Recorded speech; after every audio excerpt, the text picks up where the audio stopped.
Kita punya trauma, entah itu fiktif, entah nyata, entah apalah. Kita punya trauma kasus Siti Jenar. Orang yang mendalami la ilaha illallah secara intensif, ya, entah itu disebut kalimat sodo, bosululuk, boseloko, mbah kono semua. Orang yang memahami la ilaha illallah secara intensif, itu pasti menuju ilmu hakikat. Dan menuju ilmu hakikat pasti ngalami hakikat yang khoyali. Ini ruang nonton ini. Hakikat yang nopo? Khoyali. Dan hakikat yang khoyali ini mulai menipu. Ya, kalau sudah begitu ruwet, misalnya ngeten ya. Ketika kulon moco nggih diskusi ini udah perdebatannya kali jago mbek Jenar. Saat itu ada Sunan Bonang juga. Kamu sujud pakai apa kali jaga? Ya pakai jasad. Dari Siti Jenar. Daging kamu itu hanya onggokan daging. Nanti itu jadi bangkai. Dan setelah jadi bangkai itu habis. Kamu nanti ditulis Tuhan tidak termasuk yang sujud. Kebuat yang mbok sujud itu bentek. Mikir kan juga. Rugi ke sujud be bathuk be tangan. Jasad tem sampean iku entek. Ora ana sing crita kowe nak sujud mergo jasad itu mbok sampean dadi bang. Lah nek ngono sujud ning hakikat ora usah bathuk, ora usah tangan, ora usah sikil, yo rokem iku lho kon sujud be pangeran. Nak sujud be fisik ku rugi wong fisik sampean. Mikir kali. Orang bolak-balik kali Joko mantan wali preman terus jadi debat pusing. Siti Jenar tahu belajar tak tahu menang Irak. Yang jelas yang mulang gak satu mau orang menangi. Wah, uang ini menjadi perdebatan. Sehingga keyakinannya kayak Siti Jenar, la ilaha illallah itu ya wahdatul wujud itu innalillahi wa inna ilaihi. Selama ini kalau orang syariat misalnya, orang syariat itu kalau ada orang mati, misalnya Kak Ruhin mati, ini aku kan muni innalillahi wa inna ilaihi raji'un, saiki Ruhin wis mate. Mate itu balik ning penge. Itu cara wong hakikat kan salah besar. Orang mati itu tidak ada, cara ilmu hakikat dan orang mati itu tidak ada. Roh ini tersiksa di alam fisik. Jadi ruh ini tersiksa di alam fisik. Karena ketemu ning jasate ruh. Tersiksa dulu. Aku apa mangane kudu kerja piring Jepang terus siksa roti. Asal roti mau tersiksa. Misalnya kiai pemangane dalam kudu pidato 2 jam bareng tersiksa. Roti kenapa? Tersiksa. Mergo ora butuh mangan, ora butuh ngombe, tapi gara-gara melok fisik. Paham ya? Lho itu nanti dia warai ya bener. Lah kula boten. Zaman betul loh, guru waras maksudnya enggak. Artinya waras secara akademik karena ada referensi, ada marojek, ya. Waras secara hakikat.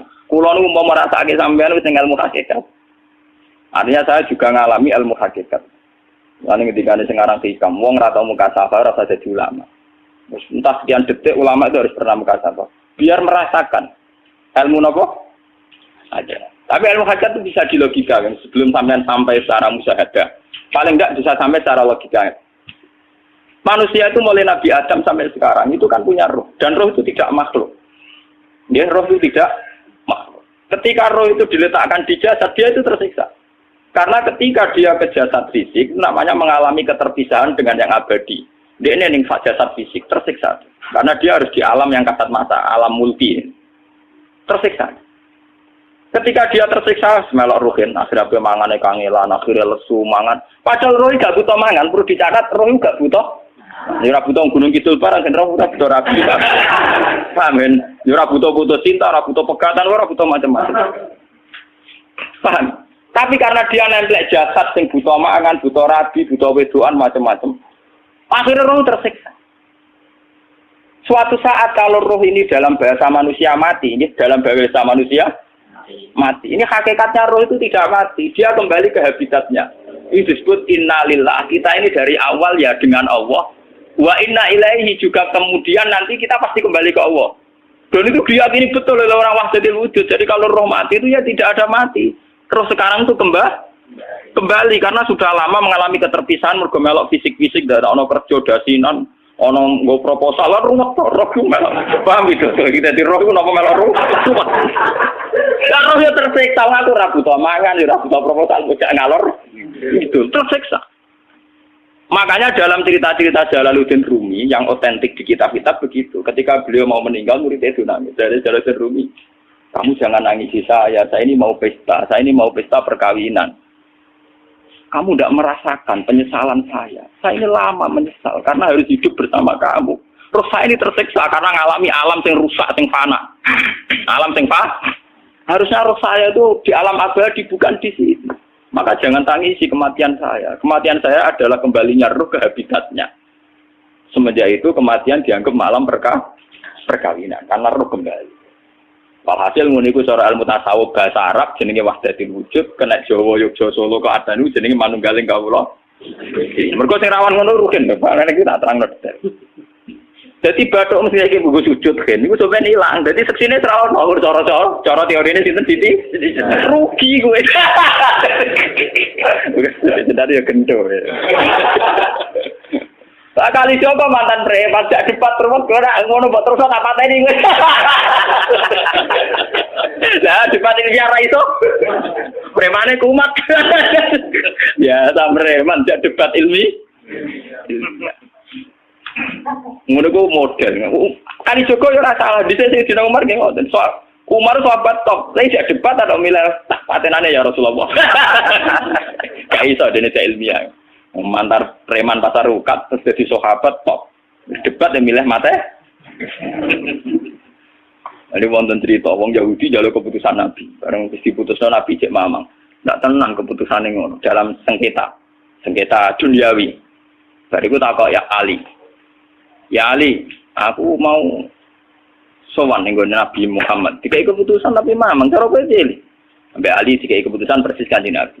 Cek mamang meneh takok Umar. Apa marah aku mau singgone Muhammad, singgone Ali, kayak keputusan kok mamang mar.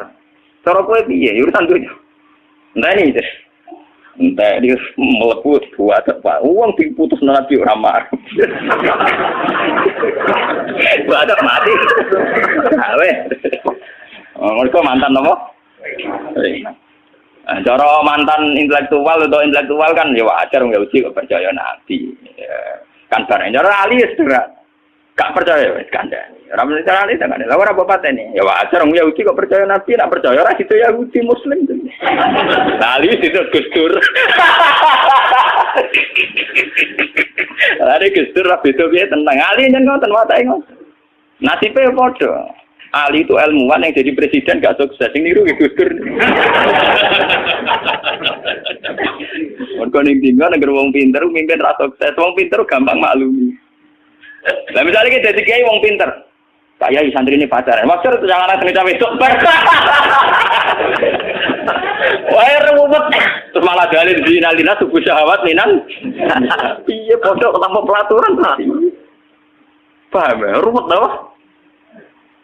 Mana jogeman, jadi kiai pinter teman-teman itu jogeman. Jadi biasa, wae ono syariate sidik-sidik. Sing kemana ono santri pacaran tersinggung, ono santri nakal tersinggung, sing ono rasane lah, dunia ono apa? Jadi nak meguru kula nu urusan ilmu semi hakikat. Mon gitu. Sehingga kayak Siti Jenar, cara pandang Siti Jenar itu masuk betul ning gone pemikiran para santrinya. Kados Ki Ageng Pengging siapa masuk betul karena masuk akal. Cara mereka napa? Betapa ndak ada artinya fisik ini. Nah, kalau semua fisik ini tidak ada artinya, kemudian yang ada artinya itu roh, perjalanan apa? Perjalanan roh, sehingga diartikan inna lillah wa inna ilaihi raji'un. Inna sholati wa nusuki wa mahyaya wa mamati lillah. Lah kemudian sekarang sampean tak tanya misalnya ini latihan ilmu hakikat. Wa mahyaya lan penguripan ingsun. Kalau ingsun itu artinya fisik atau jasad, itu keliru besar karena jasad tidak pernah hidup. Yang hidup itu roh. Paham ya? Sekarang artinya wama mati itu apa? Kematian ingsun. Kalau roh itu tidak pernah mati, berarti kematian roh adalah keterpisahan dengan yang agung atau yang abadi. Dan semuanya itu lillahi rabbil alamin. Sehingga mereka mengatakan kematian itu satu pesta. Mulane kados Bilal ditakoki, ya Bilal, ketika murid-muridnya nangis bergape mati, Bilal ge seneng ae. Qadan nalqal ahibbah Muhammadan wa hisbah. Ya, anak mati malah senang loh ketemu kekasihku. Sebab itu kematian tidak pernah jadi problem bagi mereka sing soleh, sing menembus ilmu hakikat. Paham? Tapi ilmu hakikat kayak ini itu yang diyakini Siti Jenar, diyakini Jalaluddin Rumi, diyakini para wali-wali wahdatul wujud. Dulu Syekh Husain Sinten Al-Halsad. Itu kemudian melahirkan prahara syariat. Prahara apa? Syariat. Sebab itu Wali Songo, oke Siti Jenar benar dalam filosofinya, tapi harus dibunuh. Karena menjadi prahara syariat. Sama dengan yang dikatakan Nabi itu benar, tapi menjadi prahara syariat. Akhirnya disomasi oleh Umar radhiyallahu anhu. Jadi sebetulnya sama, pola-pola ceritanya sama. Intinya sebuah ilmu hakikat harus dikawal napa? Syariat. Nggih kula bolak-balik, contoh paling gampang wit pisang. Wong nak mangan gedang kulitnya tetap dibuat. Tapi umpama gedang dari awal ora usah kulit, ra sido dadi gedang. Paham nggih? Meskipun kon ape dipangan ya dibuat. Tapi kita tidak bisa membayangkan pisang dari awal tanpa napa? Mbah kekeringan, mbah bosok, mbah ora sido dadi napa? Pisang. Terus pentingnya syariat lagi begini, malah penting ngaji wali-wali syariat yang pinter kados Sunan Kudus, kados Sunan Bonang. Andai kan tidak ada syariat itu dunia pun mesti rusak. Contoh paling gampang masalah pornografi, porno aksi. Jadi jenar aja omongi ngono ibu ngakak-ngakak deh. Dari pangeran wis pirsa, kowe nek klambi pangeran ora ora tentu ora ya rasa klambenan. Wong ora ana gunane. Kalau yang paling penting itu nazarullah, kenapa kowe klambenan barang, wong kowe klambenan ora pangeran tetep pirsa. Nyatane di jenar nak mulang nggih coba klambenan nang intine napa? Dinya ada nabi Sunan Bonang. Nah kowe percaya kabeh nazarullah ora usah napa? Klambenan. Tetapi teori rasa kelambenan itu jinggo tenan. Mulane nek pas wiridan aliran sesat ciri utama. Kira kelambenan tenan. Lah ruwet to. Lha iki tenan iki cerita. Iki pentingnya ngaji nggih. Ben sampean ngerti variasi riwayat, kemudian kita orang syariat harus kayak apa, kemudian kenapa menjadi aliran wahdatil wujud. Lah terus kita ini ya, kita ini kan orang syariat. Memang kalau mandung syariat itu akeh kok sampean-sampean siji mesti ra kramat. Modele ora ana di dhuwit bingung, ruwet. Urip wong syariat lho apa? Dineng bojo wedi, dineng tangga wedi, pengaruhe menurun. Pancen orang syariat itu banyak kriminal tauhidnya itu memang jelas. Malah kiai-kiai fikih nek ketemu kiai-kiai sing setengah jadah wedi mergo iso nebak atine. Ndekne meriang lho. Sing kiai ra tau salat keramat padahal ngambungan wong. Sembudina sholat pas waktu kok ora tahu keramat. Wong ape buah utang tanggane iku keramat apane? Sing kono ngawur-ngawur sowan pirang. Meriang oleh syariat ngadepi wong hakikat napa? Mulane jogeman dadi wong syariat sing ngene iku bahaya. Nah kula mboten ngarah. Sampai dadi wong syariat sing ra keramat. Bahaya sekali itu bagi perjalanan agama. Kula sering ketemu kiai-kiai sing terkenal keramat di Juwaduk tiang-tiang hakikat. Ditantang kanca-kanca kok wani. Nah, tantang aku tetep rawani kok. Mikir deh. Karena orang yang sama-sama ke jalur hakikat tetap punya alamat, tetap wonten simahum biwuji min asaris. Cara pandangnya mesti sama. Lalu kalau nanti ketemu murid, ya artinya yang ikut aliran Siti Jenar, dia ada sholat, ada apa, hidup di satu tempat gitu. Padahal dia bisa baca ihya. Dulu pernah mondok di Mekah, pernah di Irak. Nego, ya meresahkan para kiai. Kemudian sebagian mereka minta saya suruh ketemu. Ya walhasil kalau ketemu. Ketemu pertama ya. Jadi harus bah. Tapi zaman roh jenengku itu pernah tak arani muka sapa. Nggih biasa mawon. Kula ora usah kenal jenengan nggih kenal. Jadi kula biasa mawon. Lalu pernah ngajar-ajaran nih. Saya legus ning donya tak anteni mau turun ngenteni mati ngono legus kok repot. Jawaban kula terus enak. Sampai ada wong hakikat wong ngenteni mati bareng. Ya mati wis saiki iku. Selasa ngenteni saiki padha-padha wis napa? Wis mati. Ya saiki wis padha-padha wis urip. Wis padha kabeh. Nah cara ilmu hakikat kan terus sama semua. Napa? Sama semua. Tadi makanya itu tadi. Kula baleni malih logika hakikat itu begitu ya. Roh itu ditiupkan oleh Tuhan ke kita. Kemudian roh karena ikut alam fisik, alam jasad, roh ngalami yang kita alami. Nggih. Ketika roh ngalami yang kita alami, dia tersiksa. Nah, ketika roh sudah terpisah dari jasad yang mengekang, yang memenjara ini, dia senang terus kembali ke Tuhan. Ini disebut inna lillahi wa inna ilaihi. Nah, jasad ini kemudian menurut ilmu hakikat tidak ada gunanya sama sekali total. Hilang di telan tanah. Lah kalau begitu jasad iki nak mbok agul-agulan. Gusti bathuk kula tak nggo sujud tangan kula ndi buktine tangan wis ra ono. Bathuk wis ora. Mulai dari Siti Jenar, hanya wali bodoh kayak kalian yang punya ajaran bodoh begitu. Malah rasupan terus. Mulai Sunan Kalijogo semangat kan mata ini berko tambah omongannya glodro dindi. Tapi yang nggak disadari Siti Jenar yaitu tadi. Inti dari ilmu hakikat itu kan tunduk sama kersane Tuhan.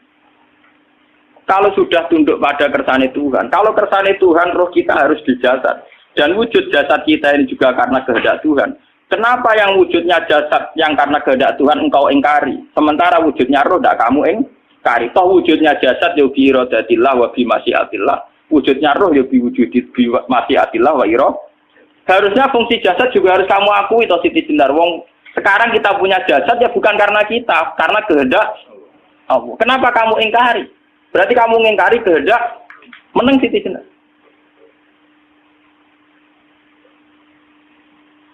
Makanya hakikat yang pertama saya itu pasti khayal. Lah Siti Jenar itu hakikatnya baru yang sampai khayal itu. Sehingga dia tersesat. Sebetulnya kalau sudah hakikat beneran itu tidak perlu khayal begitu. Artinya tidak perlu khayal jasad kita sing senajan ora ana gunane ini. Tetap ya wae wujudnya karena kehendak Allah. Juga kita harus terima. Apapun kekurangannya, apapun kenaifannya, ironisnya harus kita terima. Ini sebagai bentuk penerimaan kita pada masyiatil. Begitu juga keadaan roh kita sebagai penerimaan atas masyiatil. Meskipun ada teori-teori roh yang lebih valid. Lebih valid misalnya begini. Kanjeng Nabi itu suatu saat ininya terputus karena perang Uhud. Itu Kanjeng Nabi dia dolanan drijine ini. Napa cara niki napa jari jemari ini Nabi putus. Iki dolanan. Jadi Nabi sendiri kadang sering ngajarkan ilmu hakikat. Hal lagi illa usbun udmiyat wa fi sabilillahi ma laqitu. Kowe ora trimo fisik, bentuk fisik jari jemari sing ditebir berdarah.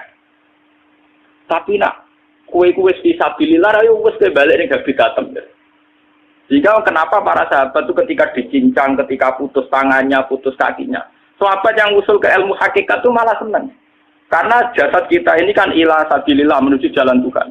Sekali dia sudah terluka fisabilillah itu sudah menemukan formatnya. Cara teori Sino bisa menemukan formasinya. Paham gitu? Orang kok malah ngeluh itu berarti goblok nak ngeluh, paham tak? Paham ini apa? Jadi, makanya Nabi ngertikan ya itu sudah ketemu formatnya. Ketika rohnya para syuhada nanti kembali ke Tuhan, ya ketemu formatnya lagi. Itu disebut wala taqulu lima yuqtalu fi sabilillahi amma. Dia tidak mati sesuai formasi awal, yaitu roh kembali ke Tuhan dan jasad ikut mengawal. Lah itu Nabi kadang ya pakai ilmu hakikat begitu. Mulane kula bolak-balik matur, kula niku nggih mulai umur 20 tahun napa pinten. Kula ngateni nggih gadah penyakit dan ekstrim penyakit saya. Sampai saat ini kalau nak ngobatno tidak lebih 50%, karena saya tetap berpikir. Misalnya cara syariat kan berobat, tapi cara hakikat apa betul keberadaan saya di alam ini penting.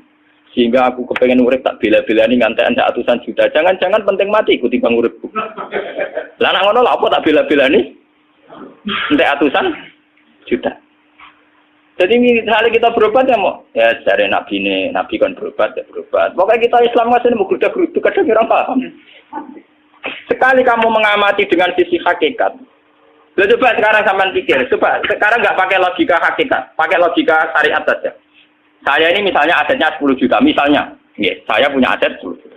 Tapi misalnya aku rugi nawan atau dipengaruhi di masa depan sama nih, kayak pulau kan soalnya cara teori di masa. Misalnya pulau ruhin, artinya kere di duit 10 juta aset. Tujuan saya sembuh kan supaya aku iso sembuh sehat, engkau iso kerja untuk anak. Tapi karena saya sakit nanti operasi tidak 10 juta. Operasi tidak 10 juta. Wong aku repair mesti iso marisi anak. Apa mana nak duit 10 juta, tak ada gue berobat, malah jelas ra iso marisi. Lah nak ngono penting matiku ya dibanding 10 juta. Karwan iso diwaris langsung. Sementara anak aku mari dibiayai 10 juta, rong mesti mari 10 juta mesti entek. Artinya tidak ada jaminan kalau berobat itu secara visi ke depan lebih baik. Soalnya malah ngentekno donya, nggak jelas akibat positifnya. Misalnya tetap lumpuh, duit teori loh. Bapak artinya apa? Teori hakikat tetap lebih benar bahwa hidup itu tidak ada artinya. Semua itu tidak ada artinya. Berobat apa nggak berobat semuanya tidak ada arti. Teori loh gini. Sehingga kalau kita tengah-tengah aja tengah-tengah. Kasus kula misalnya loro gitu berobat. Gusti separuh kalau ngelakoni syariat, tapi sebagai kalau ulama kekeh, separuh kalau lakoni apa? Jadi kalau tetap buat ngarah obat 100%. Tapi orang arah berobat, orang kalau tiang apa? Syariat. Tapi memang faktanya itu begitu. Cara Kanjeng Nabi kadang Kanjeng Nabi berobat. Kadang Kanjeng Nabi wis nikine tercincang dige guyonan. Wahal lagi illa usbuun utwiyat. Ora kok driji sing gak melok-melok. Nah, bukti bahwa jasad ini begitu tidak penting. Kayak Sayyid Hamzah. Menurut Sayyid Hamzah nganggep wahyu bentone ra karuan. Kalau teori Siti Jenar itu benar, teori Jalaluddin Rumi benar teorinya ya orang kok ra salate lho nggih, maksudnya nang manut ra salate. Benar cara analisis roh. Ketika Sayyid Hamzah dinyatakan mati oleh manusia, oleh hukum manusia dinyatakan mati karena dia sudah tidak bergerak. Dalam teori hakikat kan rohnya Sayyid Hamzah sudah fi khawasili tuyurin khudrin. Rohnya sudah diambil Tuhan, tidak mati. Paham ya? Ketika rohnya Sayyid Hamzah sudah diambil, jasad ini sudah tidak punya rasa. Sekarang secara syariat kasat mata kita tahu, wong jasad nak diinfus, di sayat-sayat dioperasi orang kroso. Apa meneh saiki ruhe wis bisa. Lah ya jasad itu cek gampange, dioperasi dibius saja terus tidak kerasa. Apalagi rohnya sudah diambil. Lah saiki bayangkan, ketika Sayyid Hamzah itu sudah di atas, niku kira-kira delok wahsi ra wong bentuk. Lho wong kok baca igabus. Ketika jasad benar-benar tidak penting, kemudian jasadnya Sayyid Hamzah kan dicincang oleh wahsi. Ketika rohnya sudah diambil kan Hamzah tidak merasakan. Berarti Sayyid Hamzah guyu-guyu wahsi. Wahsi cek bentuk nih gabus dicincang. Paham ya? Lho niki tenan. Artinya ketika pandangan manusia iba kepada Sayyid Hamzah karena dicincang, dimutilasi oleh wahsi. Wahsi tidak mengalami Pak Sinten, Sayyid Hamzah tidak mengalami apa-apa karena rohnya sudah bersama Tuhan. Dan iso wae Sayyid Hamzah malah guyu-guyu wahsi. Cek gobloke. Gabus kok dicincang. Lah nak ngono rak mirip, makanya nggih. Dalam hal ini itu dalam teori roh itu sebetulnya Siti Jenar tidak sesat dalam teori roh. Tapi jangan katakan itu penemuannya Siti Jenar. Siti Jenar itu terlambat. Sebelum itu ada Husain Al-Khallas. Sebelum itu ada Jalaluddin Rumi. Sebelum itu juga ada sahabat, ada nabi. Cuma cara aplikasinya Siti Jenar melenceng. Jadi jangan katakan kok tak kampus-kampus. Itu pendapat Siti Jenar itu malah goblok meneng. Siti Jenar itu sanut, paham? Nggih maksud apa? Wis sanut. Nah, teori yang sama terjadi pada Yesus Kristus. Ketika Yesus misalnya secara lahir dicincang, dimutilasi, diapakan oleh orang Yahudi. Sebetulnya rohnya dia sudah bersama Tuhan, kembali ke Tuhan Bapa, nah cara Kristen. Nah cara Islam ya balik ning pangeran. Andaikan itu iya, itu ya ada masalah karena hakikatnya dia tidak dicincang, tidak dibunuh. Andaikan iya lah, tentu menurut Islam yang dibunuh Yudas atau siapa itu yang masuk bialah. Tapi sama sebetulnya teorinya sama, kalaupun iya ada masalah. Oke, kalau misalnya Nabi Isa karena ada kontroversi menyangkut dia atau Yudas. Sekarang yang Zakaria dan ya. Zakaria itu dicincang betul oleh orang Yahudi, matinya dimutilasi. Tapi dia tidak apa-apa. Karena ketika beliau dicincang, rohnya sudah diambil. Ini rumah tenan kan, bener untuk kendel mati paham kan ya. Jadi maksudnya ini kalau ajari, nak mati itu gak problem. Ini kalau urip mati loh. Nah ini bersamaan paham ya. Kaitan la ilaha illallah ini nanti semuanya sama kaitan sama apa? La ilaha illallah. Ini nanti ujungnya sama dengan la ilaha illallah. Begitu juga seterusnya. Misalnya Yahya kalian sinten? Zakaria. Ketika Tuhan ditanya, jadi tenggene alam malakut pengiran ditakok, ya Allah, Yahya dan Zakaria itu kan hamba pilihan engkau. Ketika dicincang kok jenengan biarkan. Endi Yahya Zakaria dicincang? Aku iku ora goblok dari pengiran. Sedurunge dekne dicincang jasate ruhe tak jipuk. Dadi dekne ora krasa blas. Begitu juga yang tafsir-tafsir, sampean lihat wa Maryama Sayyidah Maryam yang istrinya Fir'aun. Itu kan dia iman sama Nabi Musa. Asiyah imro'ati napa? Fir'aun. Asiyah imro'ati Fir'aun, ya. Itu kan dihukum oleh Fir'aun. Ketika mau ditumpahi napa? Batu besar. Iku Allah ketika di pangeran, ya malaikal mauti, cepat ambil rohnya sebelum dihunjami batu besar. Terus rohnya diambil. Sebab itu dalam hukum Tuhan, Tuhan itu tidak merasa bahwa Tuhan membiarkan Asiyah, membiarkan Hamzah, membiarkan Yahya, membiarkan Zakaria. Dalam hukum Tuhan, semua orang ini roh-roh terhormat. Akhirnya nak anggo teori iki sing nyincang malah goblok, wong gabus goblok sin. Ya ngono dadi. Nak anggo teori iki malah berbalik, sing goblok sing nyincang. Paham? Yo ora kok sesuai sampean kiaskan saja. Wong dibius wae disayat-sayat gak krasa. Kaya apa nak ruhe bener-bener wis tercabut terpisah. Rasane ning ndi? Itu disebut wala taqulu lima yuqtalu fi sabilillah napa? Lah kemudian roh ini kemana? Nah, roh itu sudah menyatu dengan kalimat tauhid. Mesti roh itu bersaksi la ilaha illallah. Itu sing disebut ning alam roh ketika Allah tanya alastu bi rabbikum mesti qalu bala. Mesti mereka jawabnya napa? Bala. Karena alam roh tentu lebih mudah bersaksi akan keberhadiran dan keeksistensi Tuhan Allah Subhanahu wa taala.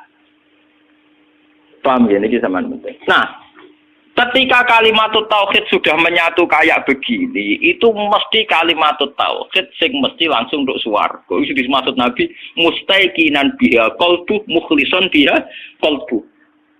Ati itu qalbu kan nggak bisa kamu artikan jantung atau liver kayak teori modern sekarang. Misalnya qalbun itu apa? Jadi kiai qalbun itu jantung. Nah, ngono beda mek liver. Lah nek liver apa kabidun niku akal-akalan aja padha ora paham. Bahasa kolbun, fikrun, aklun itu sesuatu yang misteri. Roh ini kemudian dengan kalimat tauhid sudah menyatu disebut mukhlishon biha kolbu. Ada tingkat kemurnian hubungan roh dengan kalimat tauhid. Lah kalau begitu pasti dakhalal jannah. Karena tidak mungkin kalimat tauhid kok di neraka. Lah ini mau masalah-masalah hakikat. Uang sing gak tahu petualangan hakikat, momennya sing sering bingung bakas duit, bayar kredit, utang jatuh tempo. Ora usah melok mikir, utak kamu sentak gue mikir duit.